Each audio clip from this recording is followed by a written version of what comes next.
Esta mañana vamos a continuar aprendiendo la bendita palabra de nuestro Dios.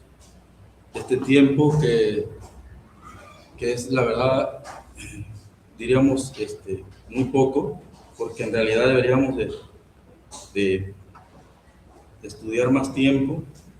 Lo hacemos también en nuestras casas, aprender cada día de nuestro Creador. La vez pasada también tocamos el tema de las 4 copas. Vamos a verlo un poquito más profundo sobre la influencia en nuestras vidas actualmente.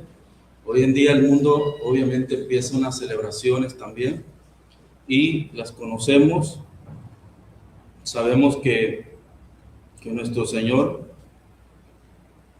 ¿verdad?, instituyó para nosotros los cristianos la cena del Señor. Y quiero decirles que esto más que nada tenemos que aprenderlo, estudiar, por eso lo digo estudiar, porque esta es la base de todo lo demás. Es decir, desde la liberación de Israel en Egipto, ¿verdad?, cuando Dios los saca de Egipto, es importante que ahí empieza todo el camino, también el proceso, todos los símbolos para nuestra salvación, nuestra redención, la crucifixión de Jesucristo, todo. Entonces es importante que nosotros, ¿por qué es tan importante también cuando nosotros participamos de la cena del Señor? Israel ahorita está celebrando la Pascua, Pesaj, ¿verdad? Nosotros celebramos la cena del Señor. Entonces, pero todo viene de ahí. Y no cualquiera lo puede hacer, lo sabemos nosotros, ¿verdad? Y cuando dice Pablo también que ninguno tome, ¿verdad?, que no debemos indignamente, sino examínense, ¿verdad? Esas son palabras que tienen muchísima profundidad, ¿verdad? Entonces, esto, por ejemplo, cuando nosotros vamos a evangelizar a una persona, es importante que nosotros tengamos en mente todos estos pasos. A veces creemos que la persona, no importa que no se bautice, ¿verdad?, que no venga a Cristo, no importa, pero se congrega y está bien. Tal vez Dios tenga misericordia y si le pasa algo, se salva. No es así, ¿verdad? Entonces, vamos a estudiar si recuerdan, los pasos de la primera copa, ¿verdad? Empieza. Entonces, vamos a estudiarla. Dice que celebra la liberación milagrosa del pueblo de Israel de la esclavitud de Egipto, como se narra en Éxodo 6. Símbolos, dice el cordero pascual, las hierbas amargas, el pan sin levadura. Esto es lo que ellos hacen, que representa el sacrificio, el sufrimiento y la prisa de la liberación, ¿verdad? Dice, las hierbas amargas, ¿verdad? Ellos le dicen marose, ¿verdad? Hay también el hueso de un cordero, ¿verdad? Y el sufrimiento que ellos tuvieron ahí en Egipto, pero también las prisas con las que salieron. La celebración incluye una comida ritual, copas de vino, cada uno un significado profundo en el orden de la ceremonia, ¿verdad? Y la primera copa de bendición, la primera copa conocida como el Kiddush, la de los sacaré, los libraré, ¿verdad?, representa la santificación y la liberación inicial de la esclavitud egipcia. Es el momento donde el padre de familia bendice a Dios por su poder eterno. Éxodo 6:6. Esta copa marca el inicio de la narración de la liberación y establece la presencia de Dios en la celebración. Pero quiero que notemos algo importante, hermanos. Dice que el Kiddush, ¿verdad?, esta copa, dice, los sacaré. Éxodo 6, así lo dice, los sacaré. Y quiero decirles, número uno, Dios no te está preguntando. Dios no le pregunta a los hebreos, no le pregunta a nadie si quiere salir. En este momento Dios va a actuar y Él dice, los sacaré. No dice si ustedes quieren o porque oraron por eso o porque los sacaré.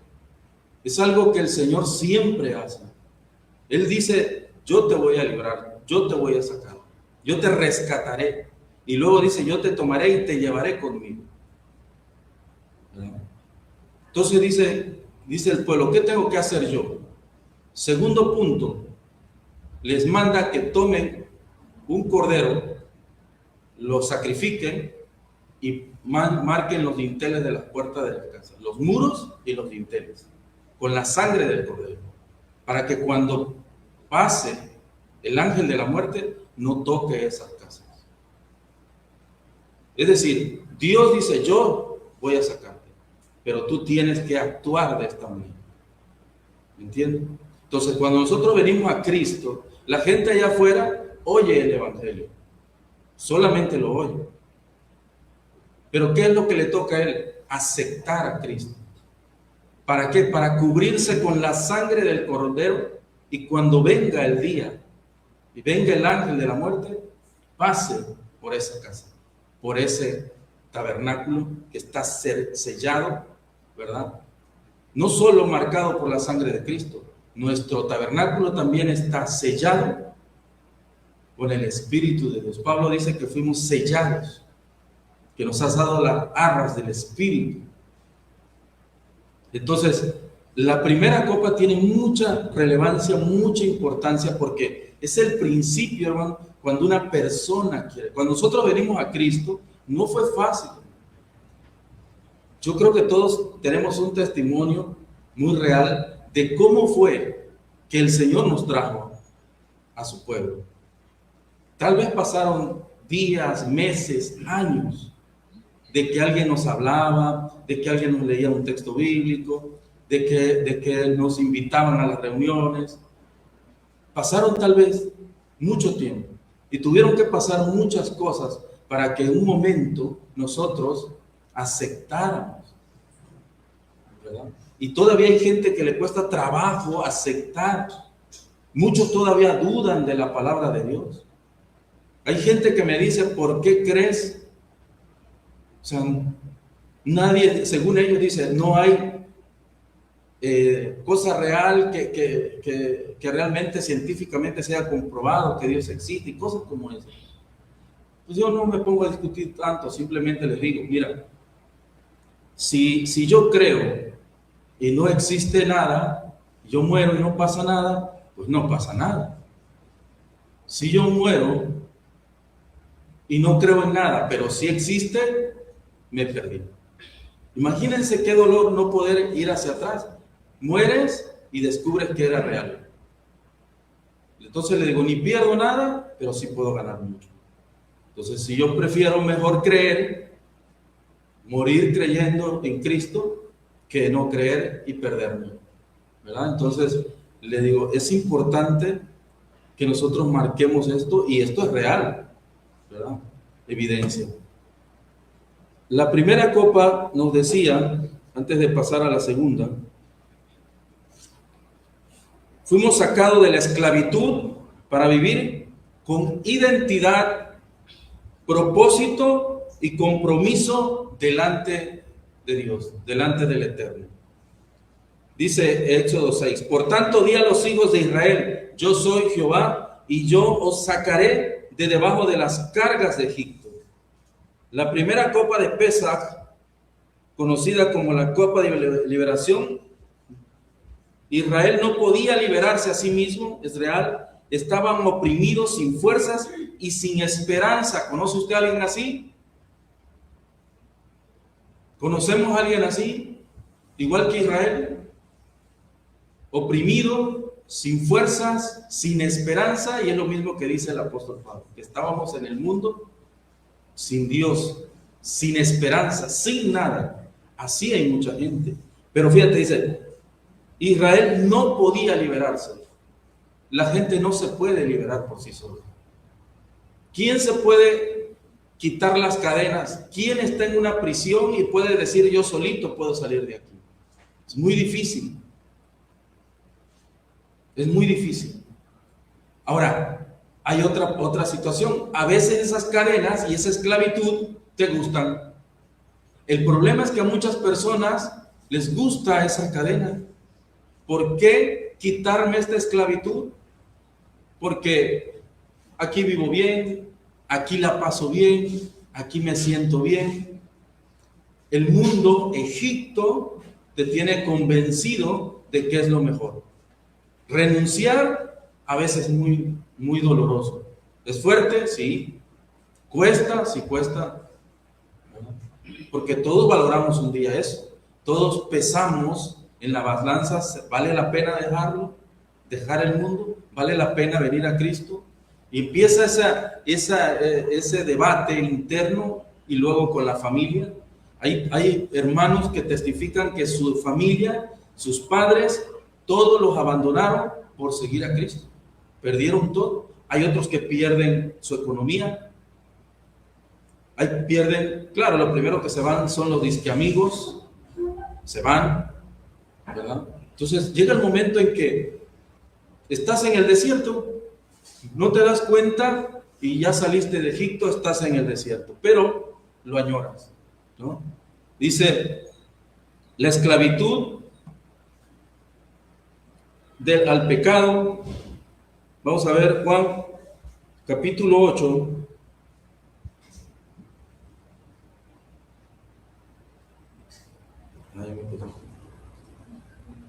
Juan 8:34 dice, Jesús le respondió, de cierto os digo, que todo aquel que hace pecado, esclavo es del pecado.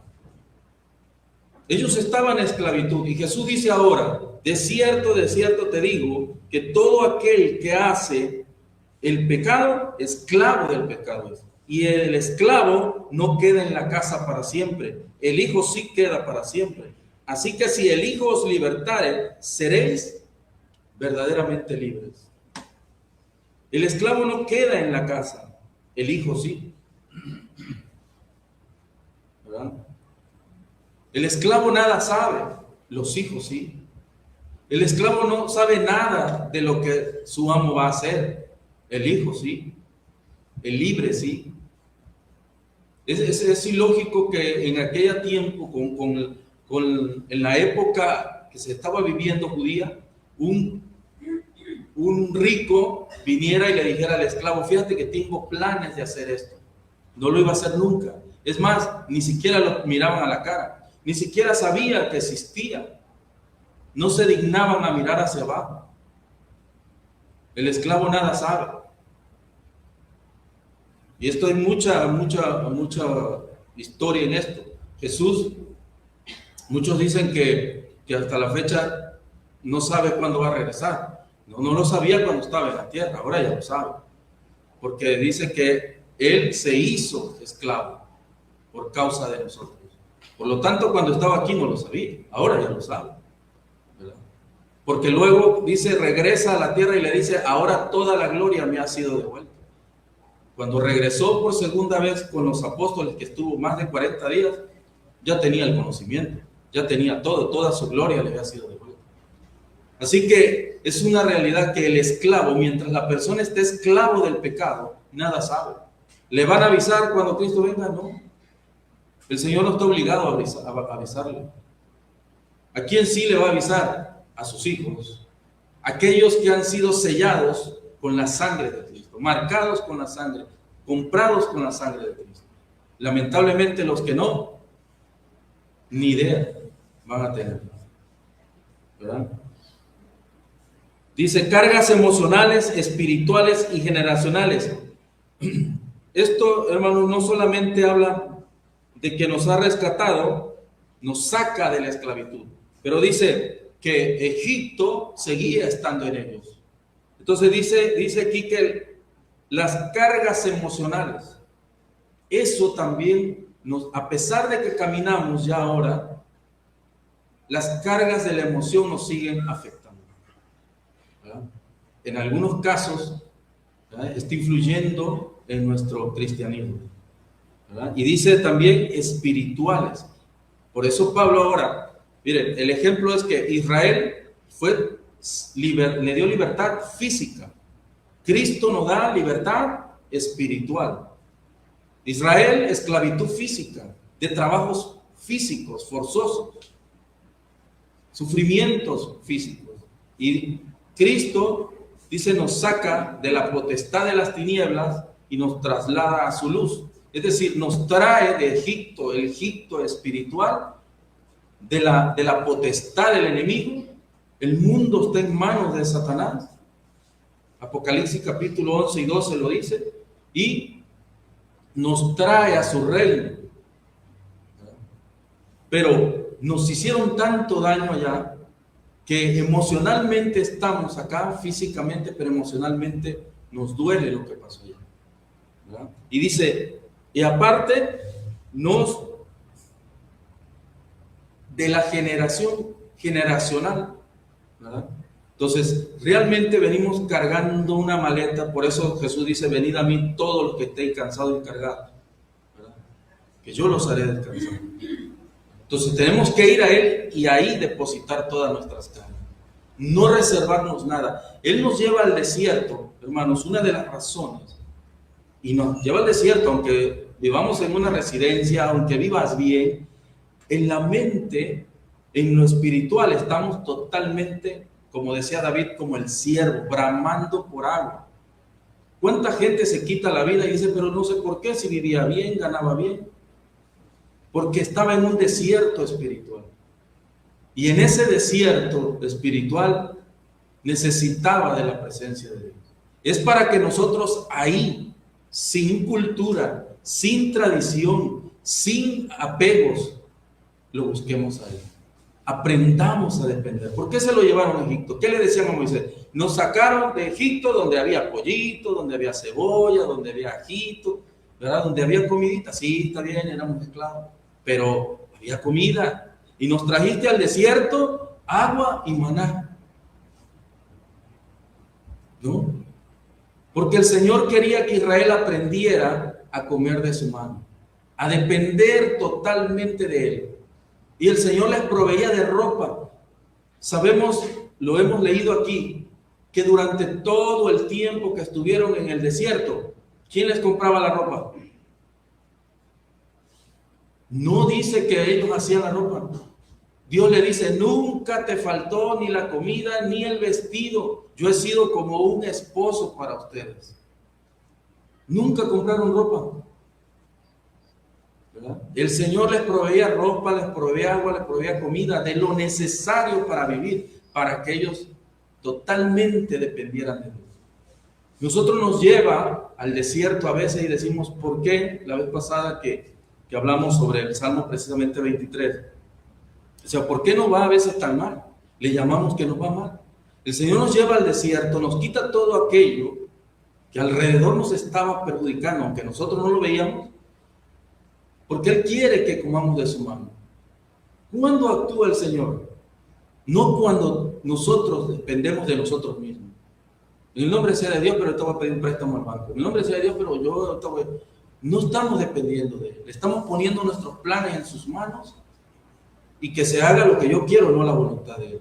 Llega el momento cuando tú dices hasta aquí y te tiras en sus manos y le dices, yo ya está. O sea, yo ya no voy a ni a conseguir, no voy a ni a hacer nada. Ya está. Hasta aquí llegué yo. Y vemos donde el actuar de Dios. Lo hemos visto. A veces no nos gusta. Yo una vez inicié una taquería con unos ahorritos que tenía y llevaba unos meses, quería recuperar lo que había invertido y de repente me invitan a un negocio con la misma taquería y luego me doy cuenta que no era bueno. Y yo ya había llevado mi puesto y todo, y yo le oré al Señor esa noche. Yo le dije, honestamente le dije, yo no sé ni dónde me metí, incluso me amenazaban. Y yo le dije, Señor, haz tu voluntad y si yo me equivoqué aceptándolo, deshaces todo esto, ya no lo quiero más. Mire, es real, a las 7 de la mañana tenía que estar con las personas para comprar el material y todo para seguir en ese nivel. Sin que yo hablara nada, ¿no? Llegué ahí, ya no me sentía igual. Y él solito me dijo, ¿sabes qué? Quiero hablar contigo. Si no se hace como yo digo, ¿sabes qué? Aquí se acabó. Y me quedé así. Sí, ve a buscar tu carrito y ya no quiero, pero muy enojado. Yo lejos de preocupar le dije, gracias a Dios, Señor. Actuó sí, pero rápido. Desbarató todo el negocio en cuestiones que parecía muy lucrativo, pero no iba a llevar a bien. Entonces, allá me regresé con mi carrito. Pero yo le agradecí al Señor. Yo me quedé así a las 5 de la mañana, estaba yo orando, y a las 8 de la mañana tenía yo la respuesta. Pero no le dije, Señor, yo voy a hacer, le dije, me quedo, me abandono ya. O sea, haz lo que tú quieras con este negocio. Y lo hizo. Entonces, todo eso, hermanos, tenemos que ir despojándonos cuando el Señor nos saca de Egipto, pero tenemos que analizar qué trajimos de allá. ¿Qué trajimos de allá? A veces nosotros no vemos así superficial. Cuando una familia, el Shabbat, el día de reposo, va a buscar leña y es pecado y todos son muertos. Y decimos, qué cruel, ¿no? Sin embargo, si vemos todo el trasfondo, el Señor no permite que nosotros traigamos de Egipto nada. Si yo te digo que hoy te abandones a mí, abandónate a Dios. Vemos cuándo ha actuado. En la escritura, cuando los embarazos de Sara, de Raquel, de todas, ¿cuándo fue? No fue en su día fértil. No fue porque eran fértiles. Fue cuando llegó el momento que ya no podían más. Cuando oraron de corazón y dijeron, Señor, yo hasta aquí. Si es tu voluntad, dame un punto. Les proveía un hijo. ¿No? Entonces, es hasta cuando nosotros nos abandonamos a Dios. Así que el Señor nos saca de Egipto. Dice también, segundo punto, también nos saca para recuperar nuestra identidad. No tiene caso salir, porque en Egipto, ¿cuál era tu identidad? Esclavo, ¿verdad? Dios no negocia con Egipto, no adapta a la esclavitud. No es adaptarme, lo que yo traigo de Egipto lo adapto al cristianismo, ¿verdad? Sino que te tienes que deshacer de las cadenas totalmente, sí o sí. Y dice, fuimos sacados. Después de salir, Dios tenía que enseñarles, ustedes no son esclavos, son mi pueblo. Vamos a leer Primera de Pedro.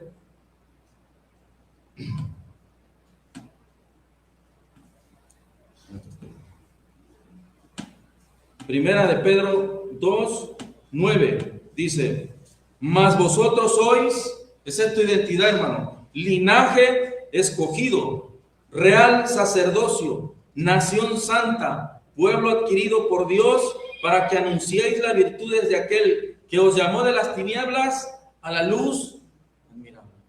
Esa es la identidad. Antes éramos esclavos, estábamos en Egipto, practicando tradición, costumbre, todo, siendo llevados, dice Pablo, como una hojita, como una basurita por todo viento de doctrina, ¿verdad?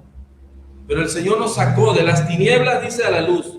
Y dice el 10, vosotros, por si no nos quedó claro, vosotros que en otro tiempo no eras pueblo, nada, pero que ahora sois pueblo de Dios, que en otro tiempo no habéis alcanzado misericordia, pero ahora habéis alcanzado misericordia. Ni pueblo siquiera era. Es terrible ni siquiera saber mi identidad, ni siquiera saber, ¿verdad? Cómo la gente sufre a veces porque dice, yo no conocí ni a mi madre, no conocí ni a mi padre. Yo conocí en México una señora multimillonaria que daba conferencias, ya se retiró ahora, y ella le llamaba a su seminario del cesto de la basura a millonario, porque nunca supo de dónde vino. La encontraron en el estado de Miami, le encontraron un bote de basura el bebé, lo sacaron y la llevaron y así se crió de hogar, de casa, hogar, hogar. Nunca supo de su familia.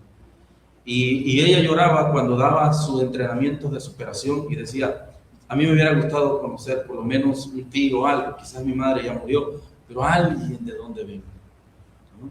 Entonces, el Señor, no hay problema, el Señor nos trae, dice, nos da, nos ingresa a su pueblo, ¿verdad? Nos hace hijos, nos regresa y nos da identidad. Dice, sois linaje escogido, ¿verdad? Linaje escogido de Dios, pueblo adquirido por Él. Entonces, si Él nos compró, fíjense bien, para anunciar, dice, las virtudes de aquel que nos llamó de las tinieblas a la luz admirable, para servirle, para adorarle. ¿Verdad? Cuando la mujer, viene a apelación esto que dice real sacerdocio. Cuando la mujer toca el manto de Jesús, lo vemos, bueno, está bien, ¿no? Pues era Jesús. En realidad el manto de color azul, que significa realeza, se llama zigzag, unas tiritas que le cuelgan así. ¿Sabe qué trae amarrado ahí? Todo el cordoncito, todo alrededor del manto, trae los 10 mandamientos. Y solamente ese color era usado para los reyes, para sacerdotes. Por eso la mujer, cuando se esfuerza por tocar, sabe que tocando la ley de Dios, tocando el manto, ¿verdad?, todo podía suceder. Es hermoso, hermano, la palabra y el poder de nuestro Dios, ¿verdad? Es hermoso. Y dice, ese linaje nos ha vestido con ese mismo manto, con ese mismo linaje, el Señor nos ha vestido. No se ha guardado nada. Dice, salimos para ser alguien en Dios, de esclavo a hijo, de oprimido a libre, de sin nombre ahora a pueblo santo. Qué hermoso, hermanos. Vivir con un propósito, dice, Dios nos sacó a Israel para que dejaran de sufrir, ¿verdad? Dice, deja ir a mi pueblo, Éxodo 8:1 dice, ¿para qué? Para que me sirva. Propósito de salir de Egipto es servir a Dios, caminar en obediencia y reflejar su gloria en la tierra. Dice, muchos quieren salir de Egipto, pero no quieren caminar hacia el propósito, ¿cierto? Es cierto, hermano. Dice, muchos quieren salir de Egipto. Vemos a la gente que dice, ya no aguanto el dolor, ya no aguanto el sufrimiento. Viene una pandemia y tienen miedo y corren a las iglesias, ¿no? Y dicen, creo que ahorita es el momento y Señor, líbranos. Y le dice, sí, pero mira, tienes que arrepentirte. No, pues mira, si quieres que me acepte así, ¿no? Entonces dice, muchos quieren salir de Egipto, pero no quieren caminar hacia el propósito. ¿Cuál propósito? Servir a Dios, adorar a Dios. Y sobre todo, dijo Jesucristo el mandamiento, ama a Dios, dice, por sobre todas las cosas. Y el segundo dice, y a tu prójimo como a ti mismo. Y en esto, dice, se resume toda la Torá, toda la ley, toda la instrucción que nos fue dada, en eso se resume. Claro, pues si me amo yo mismo y amo a mi prójimo, respeto, no abuso, no violo, no robo, ¿verdad?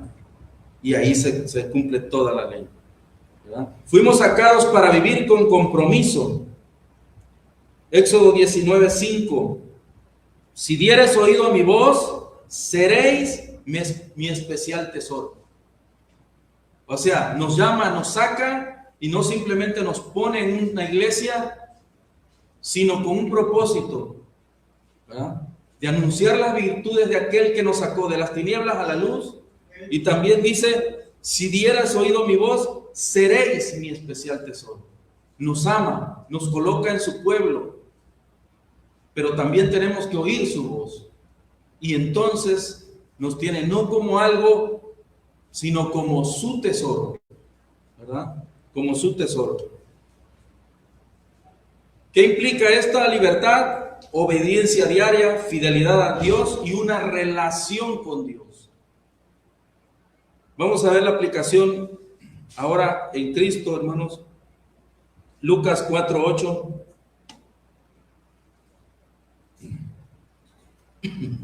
El Evangelio de Lucas 4:8 dice, respondiendo Jesús le dijo, vete de mí, Satanás, porque escrito está, al Señor tu Dios adorarás y a Él solo servirás.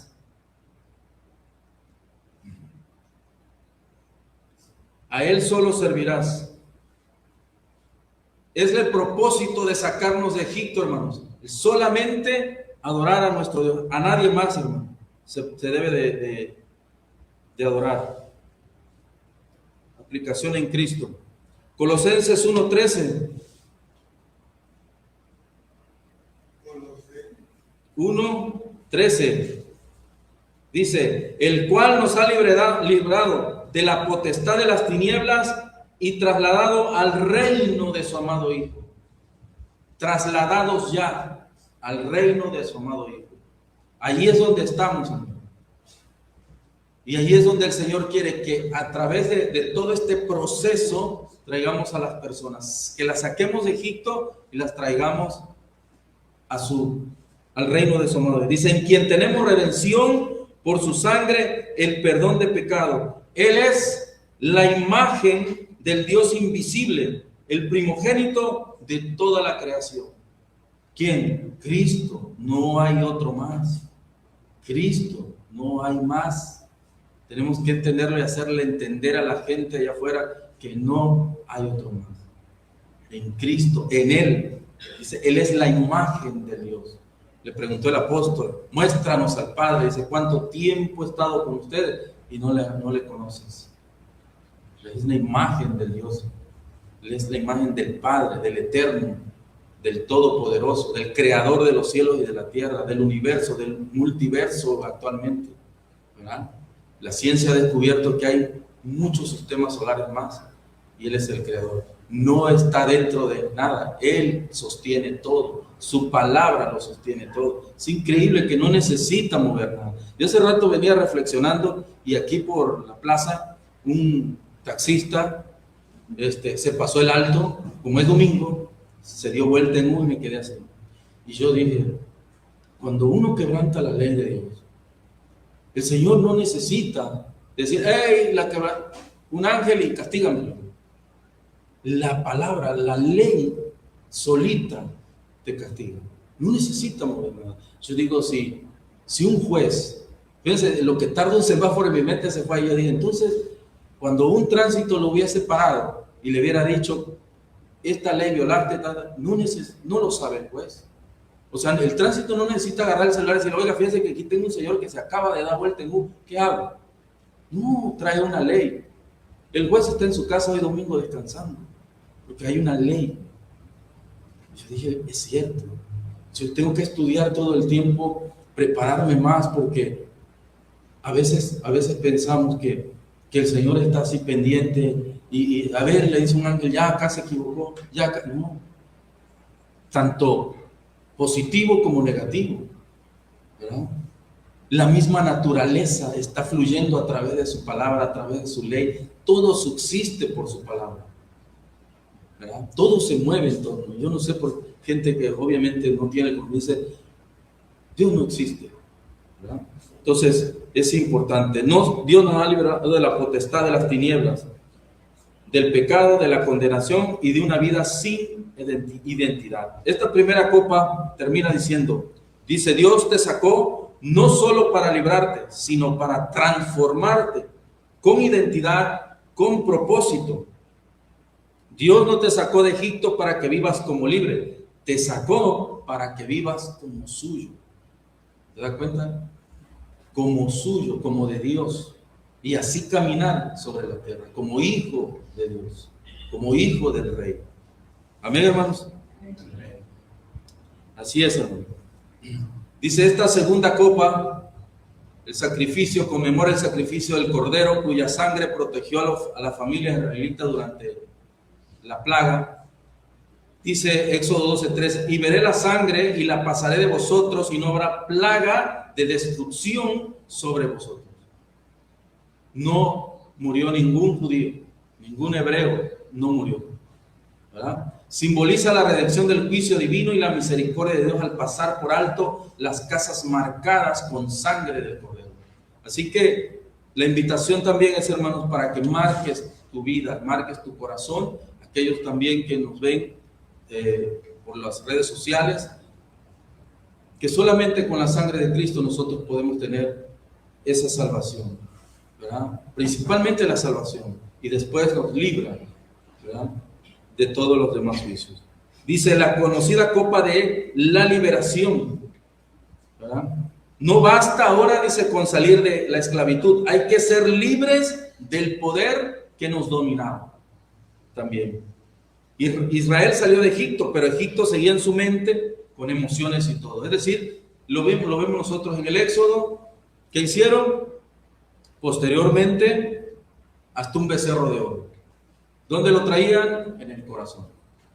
Fácil obedecieron cuando un egipcio les dijo, pues hagamos un becerro, al cabo ya sabemos cómo, ¿no? Entonces es fácil, lo vuelven a jalar. Entonces tenemos que estar precisamente estudiando la palabra de Dios. Fíjense qué interesante que cuando Moisés ve todo esto, él tira las primeras tablas y las rompe.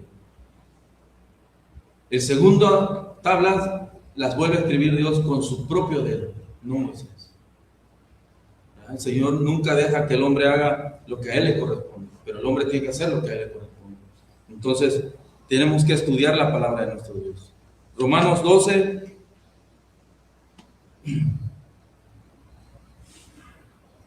Romanos capítulo 12 dice, en el versículo 2, dice, no os conforméis a este siglo, sino transformaos por medio de la renovación de vuestro entendimiento, para que comprobéis cuál sea la buena voluntad de Dios, agradable y perfecta. Romanos 12:2. Ahí está, hermanos. Muchos dicen, ¿por qué tengo que venir a la congregación? ¿Por qué tengo que estudiar? ¿Por qué tengo que leer? ¿Por qué tenemos que hacer? Porque dice, no te conformes a este siglo, sino transforma la renovación de la mente. Hay que cambiar la mente de vuestro entendimiento, ¿verdad? Tenemos que quitar lo que ya implantó Egipto en la mente, era lo que le decía Israel, sacar lo que Egipto había puesto, todo el basurero, y ahora ponerlo nuevo. Alguien dice, la gente usa una palabra que dice, ya te lavaron el cerebro, ¿no? Cuando vas a una congregación, cuando vas a un entrenamiento, la gente dice, ya te lavaron el cerebro. Y yo siempre les digo que es literal, ¿verdad? Le digo, sí, claro, necesito que me lo sigan lavando porque tenía mucho cochinero ahí, hay que sacarlo, tradición, costumbre, malas palabras, maldiciones, gente que se levanta y se le cae un vaso y ya está diciendo cosas feas, y todo eso tiene que salir. Y no es posible que en un cristiano todavía esté sucediendo. Si lo sucede, bueno, hay que quitarlo, ¿no? No puede ser que se me cae la pinza y voy a decir malas palabras, ¿no? Es que así era yo en el mundo. No, pues ese era en el mundo, ¿verdad? Entonces, dice que nos sacó, dice, para la renovación de vuestro entendimiento, para que compruebes cuál sea la buena voluntad de Dios, agradable y perfecta. Digo pues, por la gracia que me es dada, a cada cual que está entre vosotros, que no tenga más alto concepto de sí que el que debe tener, sino que piense de sí con cordura, conforme a la medida de fe que Dios repartió a cada uno. Así que cada uno, Dios le da un nivel de fe para que no estemos pensando ni más ni menos. Tenemos que ir renovando nuestro entendimiento. Transformados, dice, por medio de la renovación. La verdadera liberación ocurre cuando cambia tu manera de pensar. ¿Esto es real? Es real, hermano. ¿A qué llega un muchacho o una muchacha a la escuela? A cambiar la mentalidad. Mira, cuando estás en la primaria y ya pasas a la secundaria, ¿cómo llegamos? Llegamos mirando para todos lados y dices tú, Dios mío, no sé, o sea, desconozco todo. Cuando ya están en tercer año de secundaria, ya nos creemos los dueños de la secundaria y entran los de primera y dicen, pobrecito, no saben ni a qué vinieron. Porque ya nosotros conocemos, ¿no? Ya me siento más grande, ya juzgo al de segundo, ¿verdad? Pero ¿qué necesitó para que yo tuviera esa actitud? El conocimiento, ¿verdad? El conocimiento. El conocimiento que yo tengo ahora en preparatoria o en universidad no es el mismo cuando tenía en la primaria. Y ya no me comporto como de un niño de primaria, me comporto como un universitario.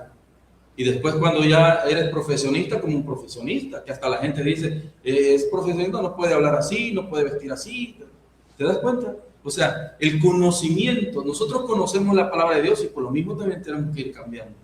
Si la gente en el mundo decía, tenía un carácter terrible, pero ya cambió, sí, porque es cristiano. Oye, pero antes si te equivocabas te aventaba un pinzazo por la cabeza. No, pero ahora te dice, mira, no hay problema, vamos a verlo así. Dice, sí, pero es que ya no es el mismo.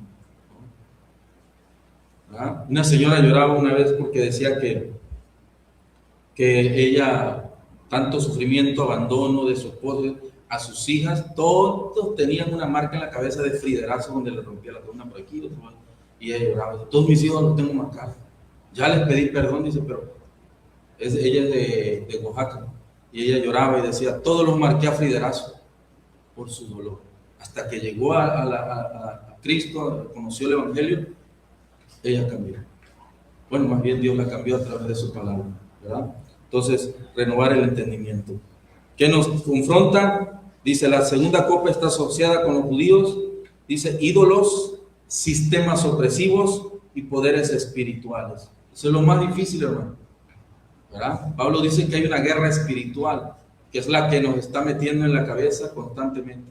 Yo hace poco le hablaba a mi hermana y le digo, hace poco entendí que el enemigo, si no puede destruirte por dentro primero, va a buscar el entorno para atacarte. Si tú estás orando, estás luchando, te daña el entorno. Si no puede por dentro. Ahora, si puede por dentro, lo hace desde adentro. Pero ¿cuándo lo podría hacer el enemigo desde adentro? Si yo estoy en oración, si yo estoy cumpliendo con Dios, participando de la cena, estoy llevando hasta donde yo puedo las cosas, ¿cuándo? Solo cuando yo le abro la puerta. El enemigo no tiene poder, hermanos, para traspasar, para decir, yo ataco, y no hay no. Si tenemos la oración, si tenemos la fe, tenemos la salvación, tenemos todo, el enemigo no puede. Solamente hasta que yo le abro la puerta. ¿Cómo? A través del pecado, a través de las acciones que yo hago. Al momento que le abre la puerta al pecado, él puede entrar. Por eso provoca alrededor, por eso pone tentaciones. Él anda, dice la Biblia, como león rugiente, simplemente da vueltas, pero no puede penetrar ese escudo, esa espada, ese yelmo de salvación. No lo puede traspasar. ¿Por qué? Porque es un ser espiritual. También mi salvación es espiritual.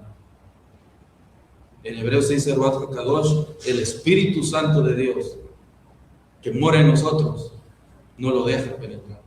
Pero hasta que yo abro la puerta, entonces él entra. ¿Verdad? Entonces, eso es lo que el mundo no sabe, ¿verdad? Que no solamente el ataque es físico. Israel era físico, a nosotros es espiritual. Entonces, tenemos que entenderlo de esa manera y continuar en esta carrera. Vamos a avanzar otro poquito.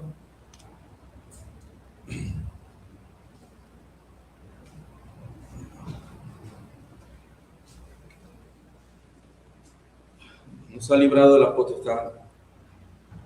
Con identidad, con propósito, nos ha sacado de la primera. Luego dice Romano, ya lo leímos Romano. La segunda copa dice de los ídolos, Colosenses 2.5. Colosenses 2.5 dice, porque aunque estoy ausente en cuerpo, no obstante en espíritu estoy con vosotros, gozándome y mirando vuestro buen orden y la firmeza de vuestra fe en Cristo. La segunda copa está asociada, dice, con los dioses sobre Egipto. Dios confrontó a ídolos y los despojó a los principados. Pero tu libertad es psicológicamente, dice, solamente lo que yo decía ahorita, si renomamos la mente. Pablo dice, no obstante, ausente en el cuerpo, no obstante en espíritu estoy con vosotros. ¿Cuál? El Espíritu Santo.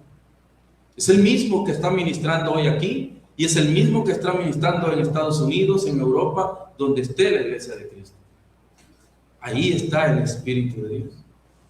Amén. Así es, hermano, ¿verdad? Hace poco leía que decía, donde están 2 o 3 reunidos. Eso es cierto, hermano. No es en las paredes de aquí que necesariamente tiene que estar, no. Donde están 2 o 3 cristianos. Me encanta que hemos salido nosotros cuando hemos ido a evangelizar y se junta la gente, cuando hemos ido a las rancherías, a las casas, y es hermoso, ¿no? Como que más se fortalece uno y ve a la gente que no conoce a Cristo y ve la oración, ve la alabanza, la escucha, la predicación. Es hermoso ver. A mí me encanta salir, ¿verdad? Últimamente pues no lo he hecho, pero a mí me gusta mucho salir. Y es hermoso, dice, que el Espíritu Santo está ministrando en todo momento. Me acuerdo que íbamos la última vez que salimos, dice, es que por aquí es un rumbo muy peligroso. Y le digo, no, pero si nosotros venimos a hablar la palabra, si el Espíritu Santo viene con nosotros, le digo, no importa que esté ahí que sea. Hace poco, antier, me dijeron, no vengas al poblado. andábamos trabajando. ¿Por qué? Hay mucho delincuente y todo eso. Le digo, mire, yo soy cristiano, yo estoy en las manos del Señor. Si el Señor ya lo planeó así, nada lo va a detener. Y si Él está conmigo y no va a suceder, aunque esté el peor terrorista ahí, digo, no va a pasar nada. Y dice, pues si quiere venir, digo, claro que voy por la bendición, ¿verdad? Entonces, realmente el Señor nos dice en Colosenses 2, despojando a los principados, los derrotó, los avergonzó. Colosenses 2:5.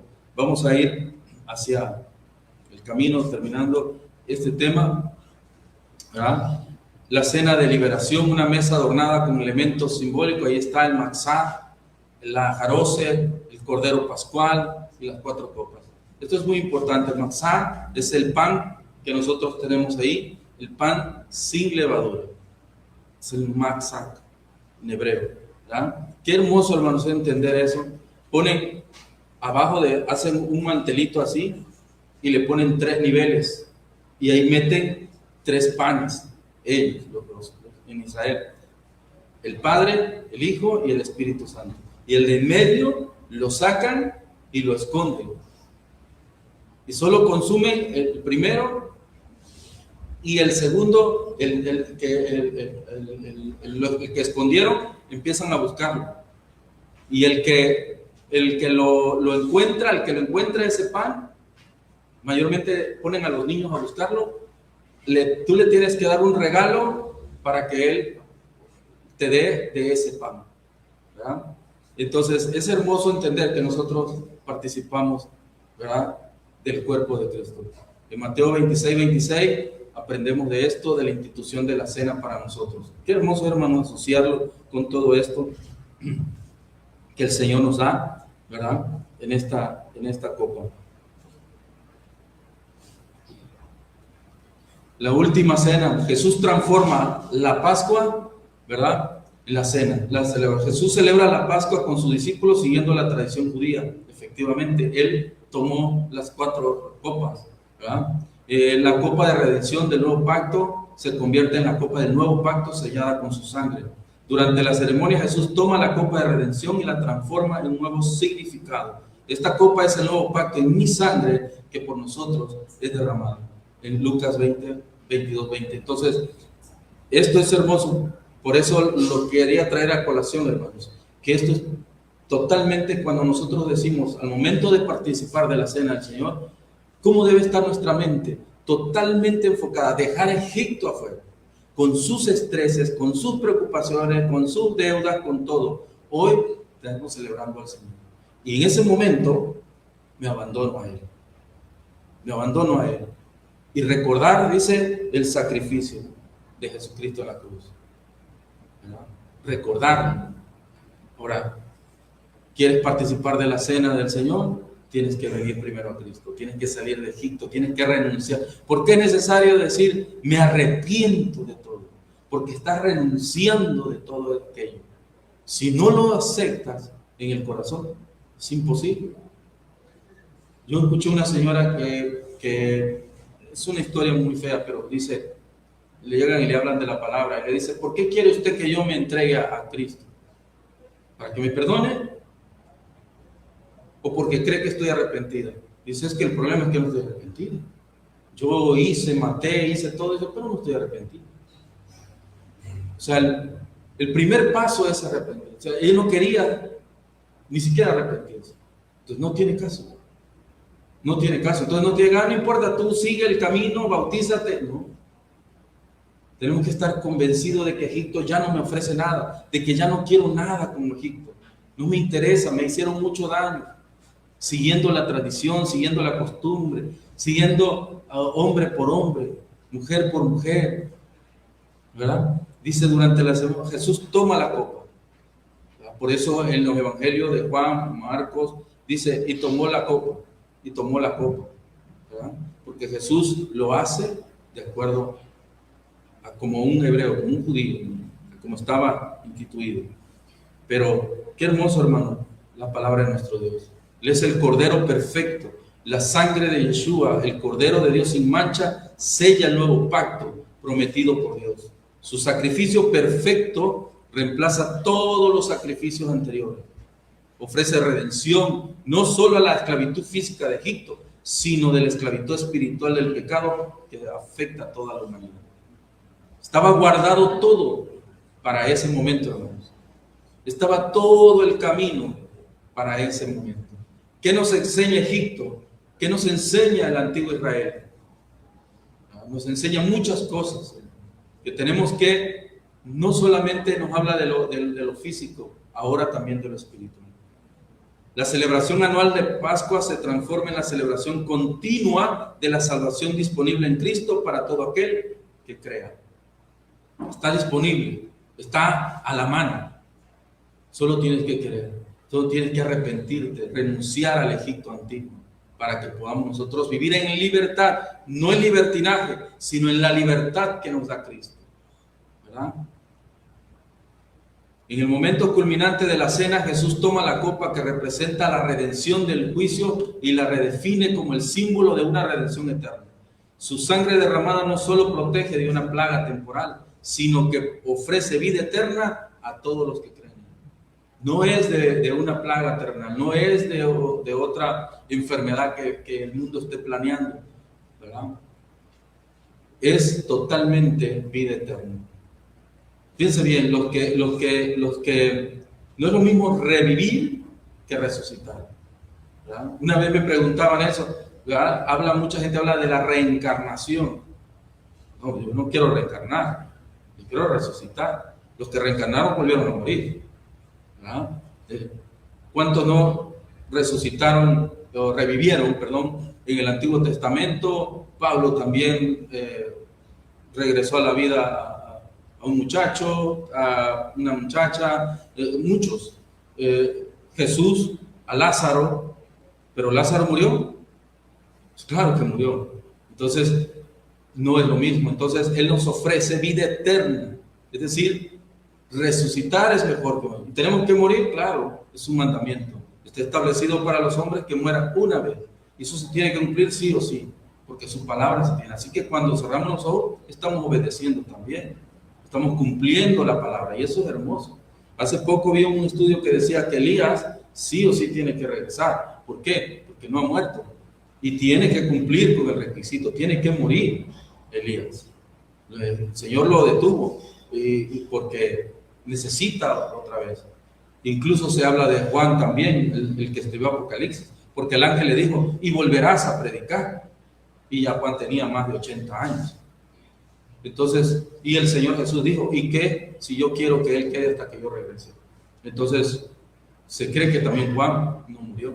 Entonces, es algo tan real, hermanos, tan tangente, podría yo decirlo, me atrevo a decirlo, de que la vida eterna está para todos los que la quieren y la pueden obtener a través de Jesucristo. La cena del Señor es un recordatorio constante. ¿Por qué, hermano? Porque somos dados a olvidar. Y eso es cierto. Dice hace poco, en la mañana decía, si tú pones en un brasero, hablaba de congregarnos, ¿no? Y decía, si tú pones un brasero, están todos los carboncitos rojos encendidos. Pero nota, dice, cuando uno de ellos se resbala tantito hacia la esquina del brasero, se empieza a apagar. Hermanos, es lo mismo con nosotros. Dice que tenemos que estar recordando, cada primer día de la semana recordamos, porque somos muy dados a olvidar, ¿verdad? Entonces, quiere que recordemos su sacrificio en la cruz para estar otra vez y otra vez nuestra mente actualizándola, limpiándola. Cada participación, dice, nos conecta con el sacrificio de Jesús. Nos conecta profundamente con el sacrificio. Yo no sé ustedes, pero la verdad que sí, cuando por alguna razón no venimos, no va a dejar sentir, a veces nos sentimos mal, ¿sí o no, hermanos? De verdad nos sentimos mal, a pesar de que dice, no vino, está bien, es culpable. No, a veces puede ser físico, puede ser emocional y está bien, tomamos la decisión a veces de no venir, pero no es porque nos sintamos bien, ¿verdad? Sino nos sentimos mal. En lo personal, me siento mal. Nos llama a vivir en santidad y gratitud por la obra redentora de Dios. La participación responsable nos motiva a caminar en obediencia. Esto significa la participación de cómo se debe de hacer la cena del Señor, ¿verdad? Llamado a la santidad. Así que, hermanos, resumiendo, para terminar este tema de la primera y la segunda copa, el Señor nos saca de Egipto con un propósito. Nos muestra un camino, pero no simplemente nos va a sacar de Egipto para ponerlos acá y criarnos allá y se va. Por eso es necesario aprender de la palabra de Dios, porque como hijos de Dios ahora tenemos que aprender. Yo siempre le digo a la gente a jugar con las reglas del reino. Este reino tiene normas, tiene reglas. Entonces tenemos que conocer al rey, tenemos que conocer sus normas, sus reglas para poder vivir como él quiere, ¿verdad? Porque no es simplemente por un capricho, es porque sabe que a través de la comunión con él, todo lo demás dice viene por añadidura. No es de acá hacia acá, es de arriba hacia acá. Nosotros somos fuentes. Jesús dijo, vosotros seréis como fuentes de ríos de agua de vida que correrán de su interior. Tenemos que dejarnos usar por Dios. Dejarnos usar es abrir ese camino espiritual, la conexión con Dios, conmigo, para poder ir a los demás. Que ellos puedan ver la luz en la vida de cada uno de nosotros. Pero si estamos en el desierto y no aprendemos a depender de Dios, ¿verdad? ¿Cómo vamos a comunicar? ¿Cómo vamos a alimentar a otros? ¿Verdad? Entonces es totalmente eso. ¿Es fácil? Claro que no es fácil. ¿Cuántos murieron en el desierto? ¿Cuántos años tuvieron que vagar por el desierto? Hoy en día la ciencia a través de la tecnología marca que es capaz de Egipto a la tierra de Canaán. Solamente eran como 24, 48 horas a lo mucho de eso. 2 días. ¿Y por qué se tardaron 40 años? ¿No? Entonces, ¿por qué? Porque esa gente traía esa costumbre, tradiciones, ritos, ¿no? Entonces era necesario que saliera toda esa generación. Así que el Señor quiere que renovemos nuestra mente con el conocimiento de su palabra y podamos traer a mucha gente a la vida de nuestro Señor Jesucristo. Final dice vivir en la redención. Cada vez que participamos de la cena recordamos la fidelidad inquebrantable de Dios que cumplió su promesa de enviar al Redentor. Celebramos la liberación del pecado y la condenación eterna y mantenemos viva la esperanza del regreso glorioso de nuestro Señor. La Pascua y la Cena del Señor son un puente vivo entre la historia bíblica y la nuestra fe actual, conectando el pasado con nuestro presente transformado. Porque Cristo, nuestro Cordero Pascual, ha sido crucificado. 1 Corintios 5, 7. Ahí está, hermano. El pasado con la relación al presente. Si alguien le pregunta qué tiene que ver aquello con esto, todo. Esto es, y ahí lo tenemos. Tenemos el jugo de la vid y el pan, ¿verdad? El cual totalmente nos recuerda esta segunda copa, tercera copa.